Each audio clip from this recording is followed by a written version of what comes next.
E eu tenho certeza, se você está aqui hoje, esse é o seu desejo. Você deseja caminhar com o Senhor e escrever história com Ele, amém? Essa série de mensagens, ela se propõe a falar sobre as diferentes estações que caracterizam a caminhada de alguém com Deus, a jornada de um ser humano com Deus.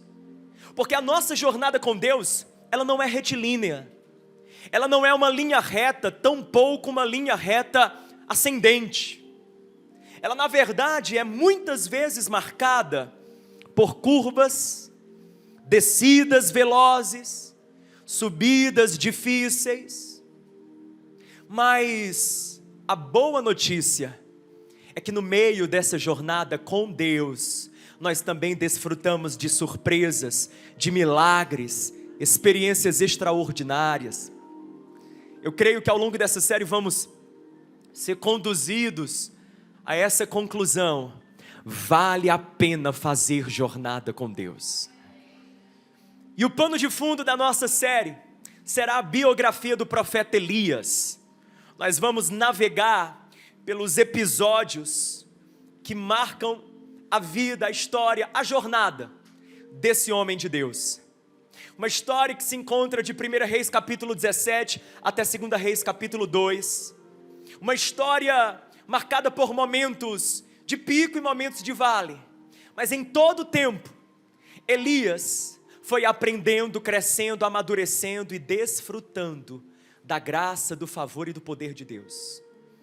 Então, ao longo dessa série, nós vamos ser convidados por Deus a diferentes emoções, a lágrima, ao choro, mas também ao confronto, ao desafio. Deus vai nos convocar a assumir novas decisões, novos posicionamentos, de modo que eu espero que você abra o seu coração, embarque nessa aventura e entre nessa série, recebendo tudo aquilo que Deus quer falar com você, amém? Podemos orar para receber a palavra hoje que é o primeiro episódio da nossa série A Jornada?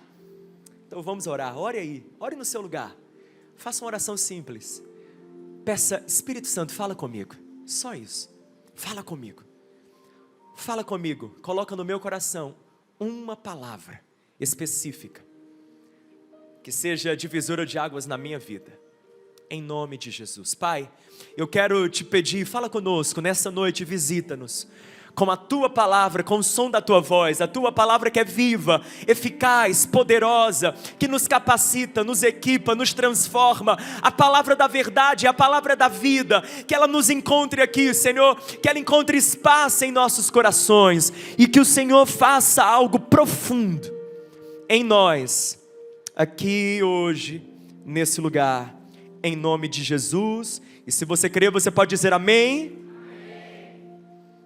Amém. Abra sua Bíblia em 1 Reis capítulo 17, ou me acompanhe aqui nas projeções. 1 Reis capítulo 17. Aqui começa a jornada de Elias na Bíblia, e aqui começa a nossa jornada com Elias.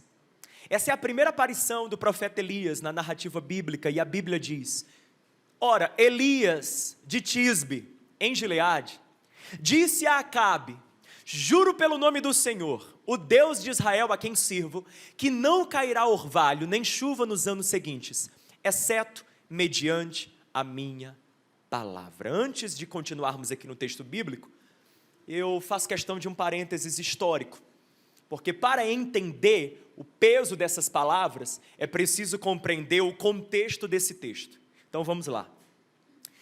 A história bíblica nos fala que o reino do norte, o reino de Israel, ele foi governado por 20 reis, uma sucessão de 20 dinastias, todas elas ímpias, incrédulas, ou seja, não houve um rei sequer no governo do reino do norte que fosse temente a Deus.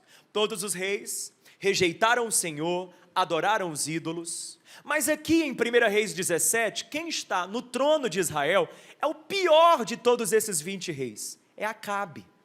Acabe era casado com uma tal de Jezabel. Quem já ouviu falar da Jezabel sabe do que eu estou falando. A Bíblia fala, 1 Reis capítulo 16, que dentre todos os reis de Israel, Acabe e Jezabel foram o pior. Então daí você tira, todos eram ruins, de repente vem o pior dos piores.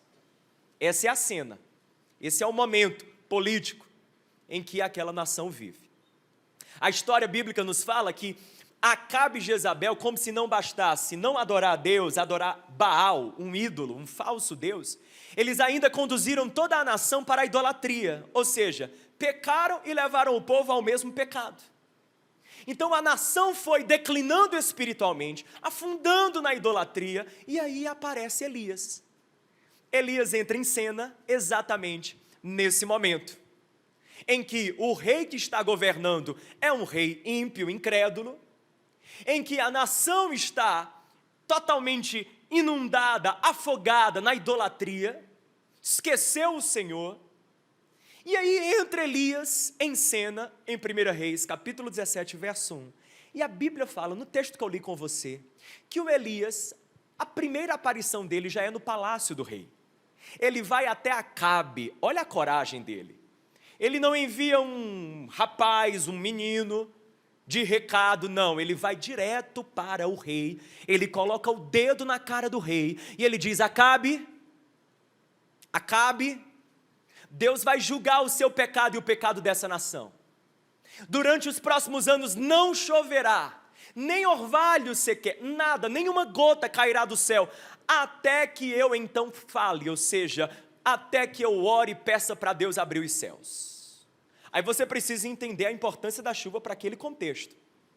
Em uma cultura em que as pessoas viviam do que nascia da terra e do que os gados procriavam, do que os animais procriavam, a chuva era essencial. Sem chuva, sem colheita. Sem chuva, o gado morreria. Então, quando Elias chega para o rei Acabe e profetiza uma seca nacional, na verdade ele está profetizando uma crise política, econômica, social, em todo o país. Aí eu pergunto para você, você acha que o Acabe ficou feliz com Elias? Você acha que o Acabe acabou aquela conversa, assim apertando a mão dele, falando assim, me passa teu Instagram para eu te seguir?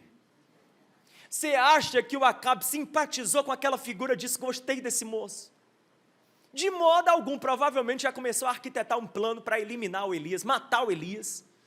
E aí a Bíblia fala que esse Elias, um homem comum, um homem que no versículo 1 está descrito assim, Elias, o tesbita, o homem de Tisbe. Você sabe onde é Tisbe? Você não sabe, eu não sei. Na verdade, nem os comentaristas bíblicos sabem onde era Tisbe. Porque Tisbe era uma cidade tão pequena, tão insignificante, tão irrelevante, que a maioria dos estudiosos diz que é difícil você localizá-la geograficamente. Ou seja, quando a Bíblia fala Elias o tesbita, ou seja, o homem que veio de Tisbe, ela está dizendo o homem que veio do nada. O final do mundo, depois de onde Judas perdeu as botas. Pois então, Elias veio de lá. Elias vem não de uma família importante, não de uma situação financeira privilegiada, não com uma formação acadêmica sofisticada, não. Elias é um homem simples, é um homem que veio da pequena Tisbe, um lugar rural, é um homem rude, é um homem grosseiro, é um homem muito simples, um homem ordinário, mas que vai ser usado por Deus de uma maneira extraordinária. Deus está atrás de homens e de mulheres comuns, que têm a coragem de dizer, eis-me aqui, Senhor, para fazer a diferença. Eu quero ser luz onde há trevas, eu quero ser sal nessa terra, eu quero apontar caminhos onde existe perdição. Eis-me aqui, conta comigo, Senhor. E o Elias então surge aí com o dedo na cara de Acabe. Acabe então provavelmente o rei fica com uma raiva tremenda de Elias, e a nossa jornada com Elias começa no versículo 2, quando a Bíblia diz assim, que a palavra do Senhor então veio a Elias. Elias, verso 3, saia daqui, vá para o leste e esconda-se perto do riacho de Querite. Fale comigo, Querite. Essa é uma palavra-chave para a mensagem de hoje. A leste do Jordão, e lá você beberá do riacho. Eu dei ordens aos corvos para o alimentarem lá. E ele fez o que o Senhor lhe tinha dito, foi para o riacho de Querite, a leste do Jordão, ficou lá. E os corvos lhe traziam pão e carne de manhã e de tarde, e ele bebia a água do riacho. Pois bem, A nossa jornada com Elias começa com essa primeira parada, esse primeiro marco, que por sinal é uma parada que você também vai experimentar na sua vida. É o Querite, o riacho do Querite. A palavra Querite é muito interessante. É uma palavra que ela deriva do verbo hebraico cortar. Cortar. Quebrar ao ponto de deixar do tamanho exato, do tamanho necessário para que um certo objeto ganhe uso, ganhe propósito. Querite, lugar onde somos cortados. Querite, lugar onde nós somos quebrados. Querite, o lugar em que Deus leva o seu homem para que morra o homem e nasça o homem de Deus. Querite, o lugar onde Deus leva Elias o tesbita, para que de lá saia Elias o profeta do Senhor. Querite, o lugar onde Deus vai conduzir Elias a um tratamento. Querite, o lugar onde Deus vai curá-lo, moldá-lo, afiá-lo, aperfeiçoá-lo, onde certas coisas vão ser cortadas, arrancadas, outras tantas serão quebradas. Que difícil é ir para o riacho do Querite. Que difícil é passar na nossa vida pelos momentos de riacho do Querite, sim ou não? Dói, mas é necessário. Nós podemos sair do Querite melhores ou piores. Há pessoas que saem do Querite amarguradas, ressentidas, feridas, machucadas, raivosas. Há pessoas que saem do Querite mais sensíveis, mais humanas, mais dependentes, mais confiantes, mais íntimas de Deus. A minha oração é que nessa noite Deus nos faça entender tudo aquilo que Ele tem para fazer em nós, quando Ele nos conduz para o riacho do Querite. E quando Deus nos conduz para o riacho do Querite, existem pelo menos 4 virtudes que Ele deseja gerar em nós. Virtudes que são indispensáveis para alguém que quer ser um homem e uma mulher de Deus. 4 virtudes. Fale comigo primeiro, humildade. Humildade genuína. A Bíblia fala aí no versículo número 3 que quando a palavra do Senhor veio a Elias, a palavra foi: Elias, sai daí e vai para o riacho do Querite. Agora raciocina comigo. Elias está no palácio, Elias está entregando uma palavra profética para o rei, Elias está com a pompa toda, sim ou não? O camarada fala e para de chover, meu querido. O que é isso? Elias está no momento alto, Elias está no ápice da sua coragem, Elias está carregado da unção do Senhor, Elias é o cara, é o profeta do momento, as luzes dos holofotes estão ligadas em sua direção, ele está no palco, mas aí Deus diz: esconde-te, esconde-te, esconde-te. Que coisa difícil é se esconder quando a gente pensa que tem muito para mostrar.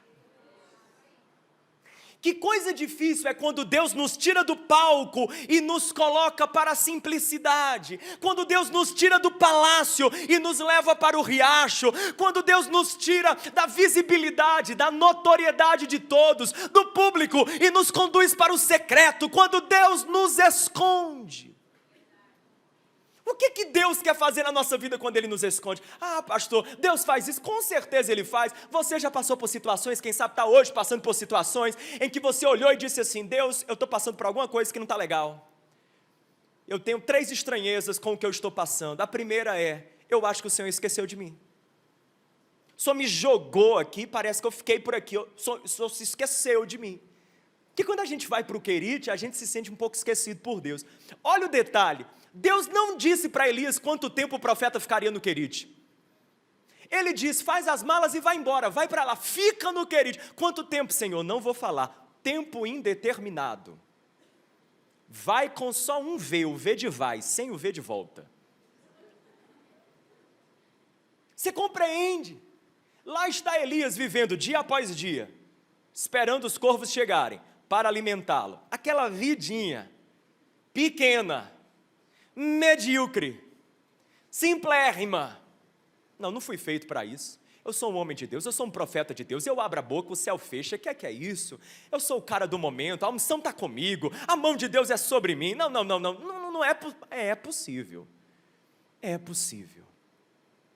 Parece que Deus esqueceu de mim, já pensou, já sentiu isso? Onde é que estão as tuas promessas, Senhor? O Senhor não falou, o Senhor não prometeu. Ah, não, crente não tem disso não, né? Que é isso, tem demais. Segunda estranheza, quando a gente está lá no Querite, a gente se sente esquecido por Deus, a gente se sente pouco notado pelas pessoas. Ninguém me vê, ninguém me nota, parece que ninguém está enxergando o meu potencial, o meu dom, o meu talento, a minha capacidade, parece que não estão vendo. Pastor, não é possível que estão vendo, olha a oportunidade que me dão. Não é possível. A gente se sente pouco notado, a gente se sente subutilizado. O que é que um homem como Elias está fazendo à beira de um riacho? Escondido. A gente se sente, olha para mim, aquém do nosso potencial. Aquém do nosso potencial. Deus tira a gente de um emprego bom, dá um empreguinho. Tira o saláriozão, dá um saláriozinho. Tira de uma empresa zona, coloca numa empresazinha. Coloca num arranjado que nem é empresa. Dá um bico. Você compreende? Aí a gente fica por ali, mas não é possível. Eu tenho mais potencial do que isso, eu sou mais do que isso. O que está acontecendo aqui comigo, Senhor? Senhor, estou aquém do meu potencial, calma aí. Aí Deus fala, meu filho, eu estou tratando você está no treinamento, você está numa escola chamada Querite. Você não se matriculou, mas o Pai, o Filho e o Espírito Santo votaram para você ser matriculado nela. E estando nela, a primeira lição é humildade genuína. Por que humildade genuína? Porque, minha gente, humildade é o tipo de virtude que a gente acha que tem, até o dia que a gente precisa de fato ter. Quem compreendeu? Todo mundo se acha humilde, até o dia que precisa de fato ser humilde.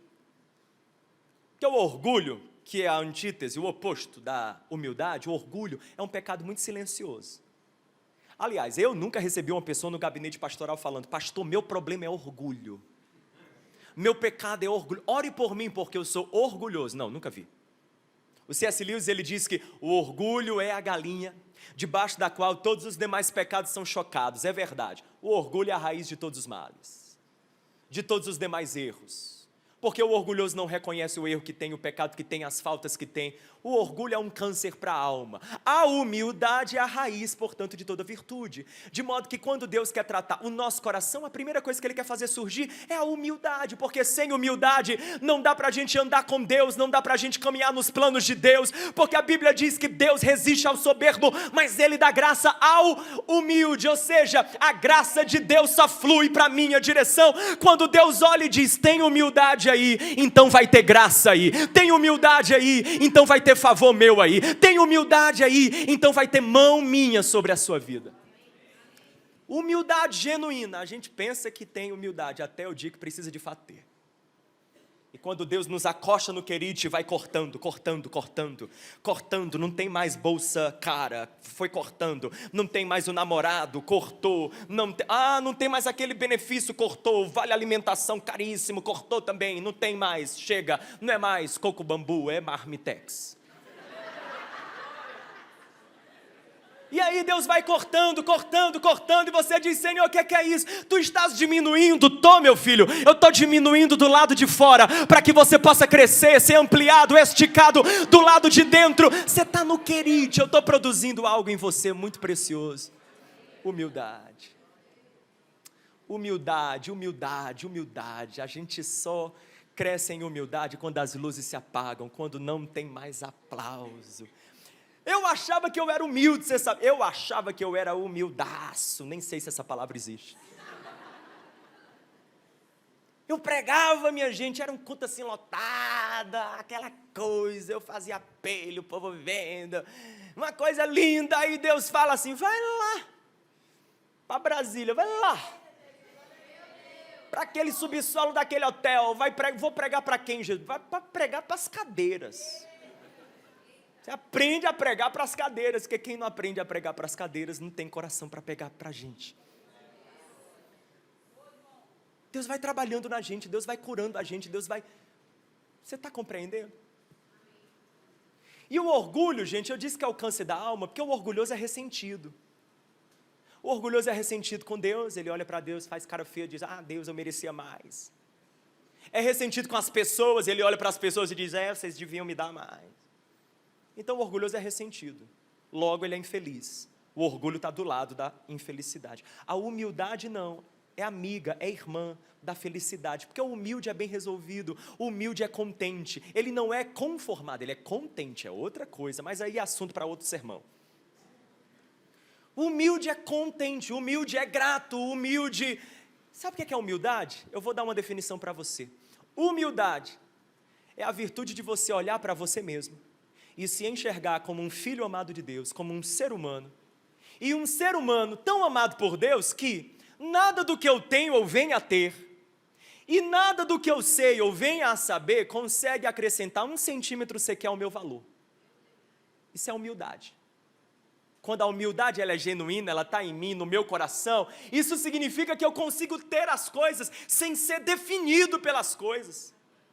Então se eu tenho, está tudo bem. Se eu não tenho, eu não me acho menos, eu não me envergonho, eu não me encolho, eu não me diminuo, porque o meu valor não está nisso, o meu valor não está na marca do meu carro, não está no tipo de apartamento que eu moro, o meu valor não está em nada, não está no cargo público que eu tenho ou que eu não tenho, não tem nada a ver, o meu valor está porque eu sou um filho amado de Deus e aprove ao Senhor derramar sobre mim seu amor, sua graça, sua misericórdia, seu perdão eterno, ponto final. Eu sou um ser humano, não sou melhor que ninguém, não sou pior que ninguém, eu sou um ser humano. Humildade é se enxergar na medida certa, a medida do Pai. Aí você diz, acaba aí, meu amado. Humildade genuína é só a primeira das lições, são 4. Segundo ponto, fale comigo, obediência. Obediência incondicional. Versículo 5, a Bíblia fala que Deus dá uma ordem para Elias, e logo em seguida, olha o que ele faz, versículo 5. E ele fez o que o Senhor lhe tinha.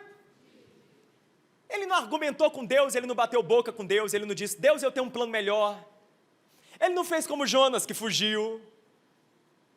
Ele obedeceu rápido, porque tem diferença de obedecer e obedecer rápido. Quem é pai e mãe aqui sabe do que eu estou falando. Quando Deus fala e você obedece rapidamente, a rapidez da sua obediência fala da intensidade da sua entrega. Quando você obedece rápido, pastor, você está falando isso por quê? Porque tem gente que passa 6 meses aqui na igreja, o Espírito Santo falando no coração, e a pessoa ainda diz assim, estou esperando uma confirmação de Deus.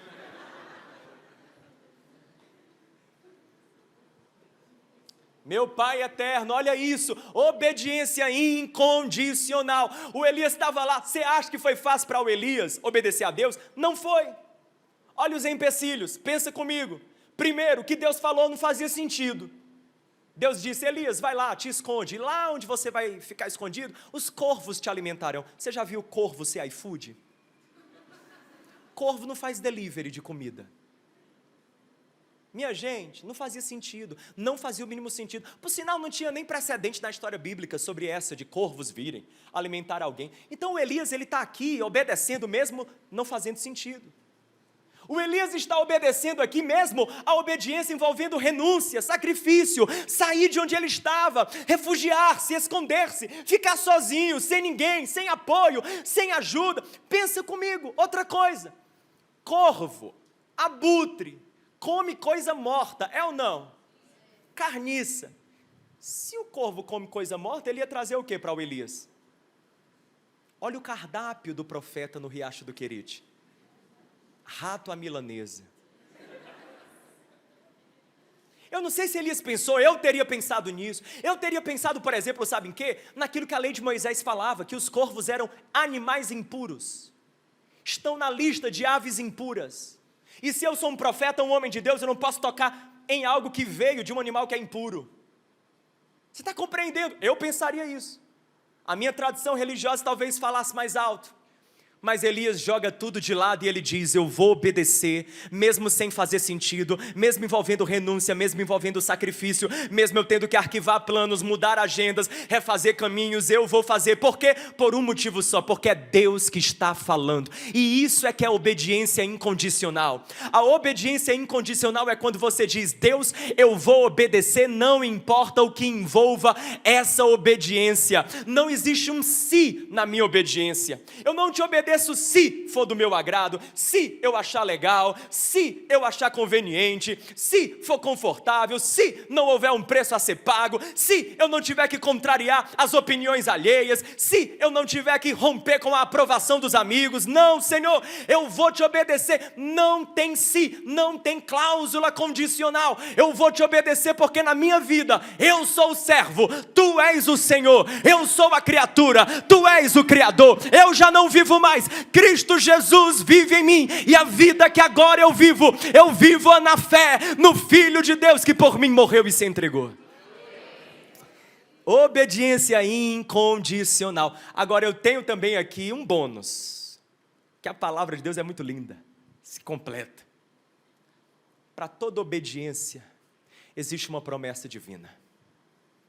Deus falou para Elias: filho, vai para lá os corvos te alimentarão. Elias está aqui, Deus mandou ele ir para lá. Você concorda que os corvos poderiam ter vindo até aqui? Mas a Bíblia diz que não vieram. Elias teve que ir até lá. Fale comigo, lá. Lá os corvos o alimentaram. Elias recebe uma direção: sai daqui e vai para lá, antes de receber uma provisão. Ele teve que obedecer à direção para que desfrutasse da provisão. E onde é que era a provisão de Deus para ele? Lá. No lá que Deus queria, no lá que Deus colocou ele, no lá que Deus posicionou ele, no lá que era o centro da vontade de Deus para ele. Eu quero falar uma coisa para você, você que está fazendo a vontade de Deus e está colocado em um lá que não está muito agradável, não está muito confortável, não está muito bacana. Nesse teu lá, é melhor você estar em um lá, no centro da vontade de Deus, do que você estar numa aqui, sem a mão e a graça do Senhor sobre ti. No teu lá, querido, olha que maravilhoso, os corvos te alimentarão, ou seja, o sustento, a provisão não faltará. Quando nós estamos no lá que Deus quer que estejamos, não falta a sabedoria que precisamos, não falta a força que precisamos, não falta a direção que precisamos, não falta a unção que precisamos, não falta a coragem que precisamos, não falta a ousadia que precisamos, não falta o recurso que precisamos. O problema é que a gente ora muito pela provisão e ora pouco para obedecer à direção. Quando na nossa vida o segredo não é orar pela provisão, o segredo na nossa vida é orar pela direção. Senhor, mostra-me o lá onde tu me queres e me dê a graça de obedecer-te para estar lá onde tu me queres. Que lá tu me sustentarás. Fala comigo, humildade, obediência. Terceira virtude aqui, que foi surgindo no coração do profeta na escola do Querite: dependência. Dependência radical. Fala comigo, dependência radical. Versículo 6 fala que os corvos vinham pela manhã e pela tarde. Não é assim que está escrito? Os corvos vinham pela manhã e pela tarde e o alimentavam, versículo de número 6. Ou seja, todos os dias, Elias ficava aguardando a porção do dia, a porção diária. Os corvos não traziam alimento para uma semana, era para o dia. Todo dia o Elias tinha que ficar ali, aguardando, esperando. Pensa na cena comigo, irmão. Elias sentado aguardando, e aí? 8 da manhã, estou com fome. Cadê esses corvos? Aí passava um pássarozinho. Pastor, isso é uma ave, um gato? Eu não sei fazer ave. Aí passava. Quando ele olhava, ele, é uma andorinha. Não, não é. Não, andorinha não. Já passava outro maior, assim, grande, bonito. uma águia. E aí, de repente, vinha o corvo. Alguém sabe fazer um corvo? Então que ninguém me critique. O corvo chegava, olha isso, deixava o lanche e ainda avisava para o profeta, mais tarde tem mais, o meu amigo vem. Todo dia. Querido, Deus poderia ter levado Elias para um lugar em que o profeta tinha ou tivesse um plano B. Exemplo, se o corvo não vier, eu tenho como arranjar um lanche. Mas ele leva o profeta para um lugar em que o profeta não tem possibilidade de obter comida por outros caminhos. Ou seja, Deus leva Elias para um lugar, o Querite, onde depender de Deus não era uma questão de opção, era uma questão de necessidade. Elias tinha que depender de Deus. Se não fosse Deus, Elias ficava sem comida. Se não fosse Deus, Elias morria. Você está compreendendo? Olha o nível de dependência que Elias precisa experimentar aqui. Aí eu pergunto para você, você já viveu alguma situação na sua vida em que você olhou e disse assim, se Deus não se manifestar, isso aqui não vai dar certo. Se Deus não colocar a mão dele, essa conta não vai fechar. Se Deus não me fortalecer, eu não vou me aguentar, eu não vou superar, eu não vou atravessar, eu não vou sustentar mais um dia. Se Deus não vier ao meu encontro, eu vou papocar. Você está compreendendo, meu irmão? É só eu. É o Querite na nossa vida. É Deus nos colocando nesse lugar da profunda dependência. É Deus dizendo assim, pois é, eu estou colocando você aí para você perceber que eu que sou o teu tudo. Porque a dependência é a morte da autossuficiência e é o nascimento de uma plena confiança no cuidado amoroso de Deus. Dependência é você falar, está tudo tranquilo, já já os corvos chegam. Deus está cuidando. Deus está cuidando. Deus está cuidando. Depender de Deus. Como isso trabalha em nós? Depender de Deus. Como isso mexe com as nossas estruturas? Aí eu vou fazer outra pergunta. Você nunca passou por uma situação assim? Uma situação que você disse assim, cara, não tem plano B, só tem o plano A, Deus tem que fazer, se Deus não fizer, tchau. Você nunca passou por isso? Se quem não passou aqui, eu vou fazer uma oração agora. Pai, no nome de Jesus, leva esses daí para o Querite. Pastor, não faça, vou fazer essa oração, sabe por quê?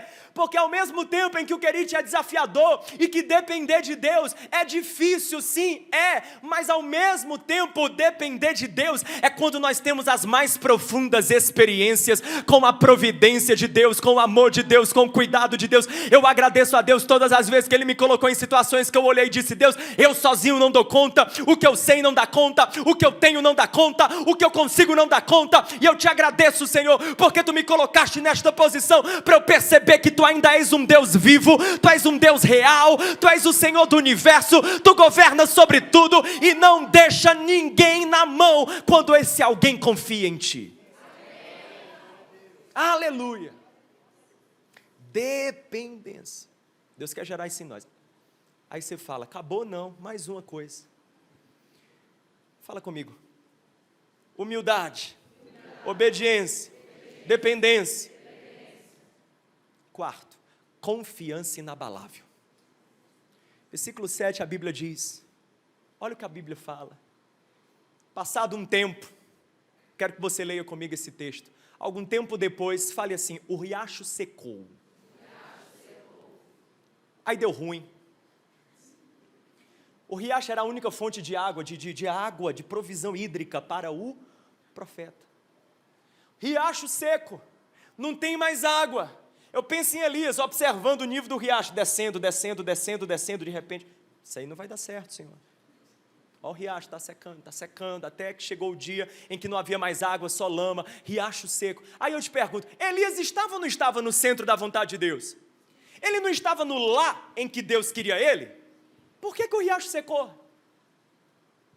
Recado para mim e para você, o riacho também seca na vida de pessoas que são obedientes, na vida de pessoas que são dependentes, na vida de gente que está no centro da vontade de Deus, o riacho também seca. Então não venha com crise de fé porque o riacho secou. Pastor, como é que pode? Eu sou tão fiel, o riacho secou. Secou, meu querido. Secou na vida de Elias, secou na minha, seca na sua, seca na vida de qualquer pessoa. Sabe por quê? Porque quando o riacho seca, é uma oportunidade que nós ganhamos para descobrir se a gente é adorador do riacho ou é adorador do Deus que proveu o riacho. Quando o riacho seca, a gente descobre que muitas vezes nós estamos confiando muito mais no riacho do que em Deus. Pastor, o riacho secou, o riacho do emprego secou, o riacho das finanças secou, o riacho da saúde secou, o riacho do casamento, da relação secou. Secou? Pois é. Às vezes Deus permite que o riacho seque, para a gente perceber que estávamos apegados demais ao riacho e pouco dependentes da provisão que vem do Senhor.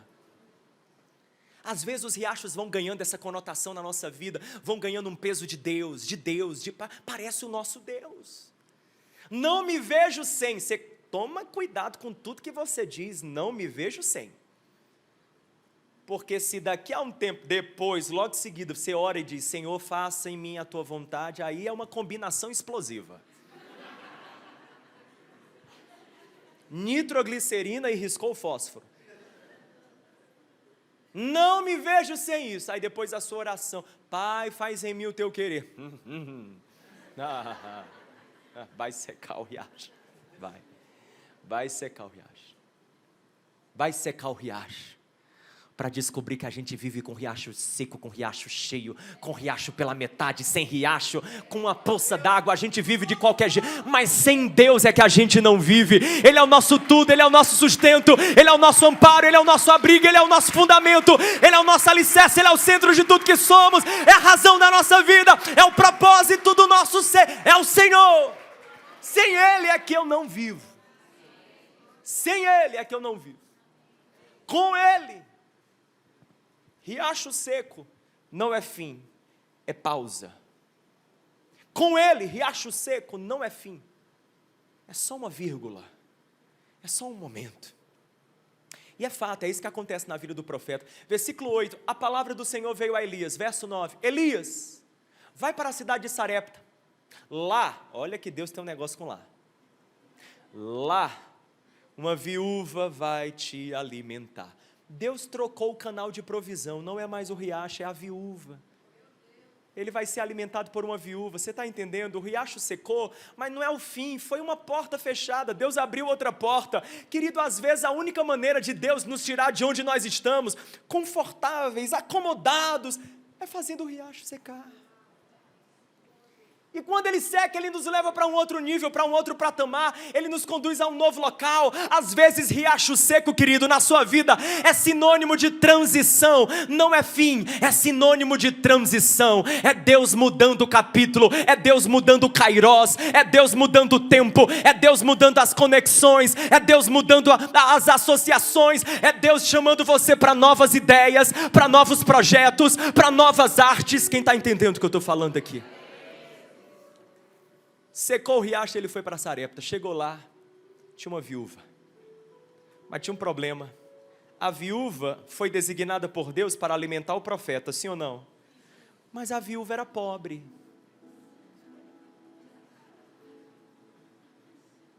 Como que a viúva alimenta o profeta se ela é pobre? Então não vai ser a viúva que vai alimentar o profeta, vai ser o profeta. O profeta que vai ser usado por Deus para prover na vida da viúva. Quando as luzes se apagam, o louvor retorna. Eu quero concluir com isso. 1 Reis 17, eu não vou ler o texto com você, ele é amplo. Mas com isso eu concluo. O texto bíblico diz que quando ele chega sedento, ele vem de uma seca. Elias chega sedento em Sarepta. E ele pede então água àquela viúva, ele encontra uma viúva, ele diz, bom, Deus falou que seria uma viúva, então vou pedir para ela. Ô moça, traz um copo de água, ela diz, vou pegar água. Quando ela volta as costas, Aí Elias diz assim: traz também um bolo, um pedacinho de pão. Aí a moça falou: não tem, senhor. Água tem, da casa. Mas pão, bolo está em falta, a despensa está vazia. Eu só tenho um pouco de farinha, um pouco de azeite. Aí o profeta diz assim: eu vou te dar uma receita, vai lá e faz conforme eu te disser. Pega o pouco de farinha que você tem, o pouco de azeite que você tem, faz um bolo. O primeiro traga para mim, o restante fica para você. E fique sabendo que não faltará farinha na sua panela, nem azeite na sua botija. E a Bíblia diz que a mulher fez conforme o profeta disse. Ela fez o bolo, ela trouxe o primeiro para o profeta. Por que o primeiro para o profeta? Porque quando o primeiro é de Deus, o restante conta com a bênção de Deus. Ela fez conforme o profeta disse, Deus providenciou, a escassez dela foi revertida, Deus trouxe um tempo de provisão sobre a vida dela. Você está entendendo o que está acontecendo aqui na história? Parece que as coisas estão mudando, o enredo está mudando. Em Querite, Elias recebe provisão. Em Sarepta, ele é usado por Deus para dar provisão. Aquilo que Deus fez com Elias, em Elias, no Querite, ele agora está fazendo através de Elias em Sarepta. Eu quero te dizer que Deus sabe o que te aguarda e o que te espera no teu caminho. Deus sabe os desafios que te esperam, as viúvas que te aguardam, os gigantes e as batalhas que estão no teu caminho, de modo que no Querite Ele está preparando você para aquilo que Ele tem preparado para você. Fica de pé no seu lugar. Não acabou não, gente, olha aqui. Sarepta, fala comigo, Sarepta. Sarepta, esse nome dessa cidade vem de um verbo hebraico que significa refinar. Sarepta é o lugar do refino. No Querite ele foi quebrado, em Sarepta ele vai ser refinado. Ele vai ser provado, ele vai ser testado. E é isso que está acontecendo. O primeiro teste ele já passou, ele obteve êxito. Foi o teste da escassez. Ele responde à dor daquela mulher, não com medo, mas com fé. Só aguenta a temperatura de Sarepta quem passou pelo tratamento do Querite. Mas aí passou mais um tempo e a mulher e a viúva chegou para Elias e disse: meu filho morreu. Meu filho morreu. Foi você que veio me lembrar dos meus pecados? Você que trouxe essa desgraça, esse mau agouro? Elias falou: passa o menino para cá. Pegou o menino, levou o menino para o quarto, deitou o menino, clamou, disse: Senhor Deus dos céus, ressuscita a criança. Deus ressuscitou o menino saiu vivo daquele quarto. Elias o profeta agora entrega o menino ressuscitado nas mãos da sua mãe. A mulher, versículo 24, quero que você leia comigo. A mulher olha para Elias e diz assim, é até engraçado. Então a mulher disse a Elias: agora sei que tu és um homem. Agora sei que tu és um homem de Deus. E eu quero encerrar com isso. Agora aquela mulher sabia que ele era um homem de Deus. Agora estava nítido, visível que ele era um homem de Deus. Agora estava manifesto a todos que ele era um homem de Deus. Mas o homem de Deus não nasceu em Sarepta. O homem de Deus não surgiu em Sarepta. O homem de Deus foi manifesto e revelado em Sarepta. Mas ele foi forjado, moldado, afinado, afiado. Ele foi aperfeiçoado, preparado, amadurecido, tratado, curado, sarado. Ele foi tratado e trabalhado por Deus. Foi no Querite. Eu quero dizer para você que Deus está fazendo no Querite em você, para que ao sair dele, nos lugares de refino da sua vida, ali esteja um homem e uma mulher de Deus. De modo que a nossa oração hoje, e eu sei que há pessoas aqui que talvez passam lutas, dores, em certa dimensão, quantos, eu me incluo, áreas da vida que estão nesse Querite, mas a nossa oração vai ser, sabe qual hoje? Senhor, mais humilde, mais obediente, mais dependente, mais confiante, eu quero ser. Parece um hino antigo que dizia: mais consagrado, ó faz-me Senhor. É assim que nós queremos ser, é assim que precisamos ser. porque virão os desafios.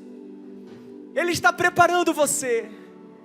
Então simplesmente diga: Senhor, desse querite quero sair mais humilde, mais obediente, mais dependente, mais confiante. Será que você pode fechar os seus olhos e levantar suas mãos, abrir os seus lábios em oração e começar a clamar e a dizer: Senhor, eis-me aqui.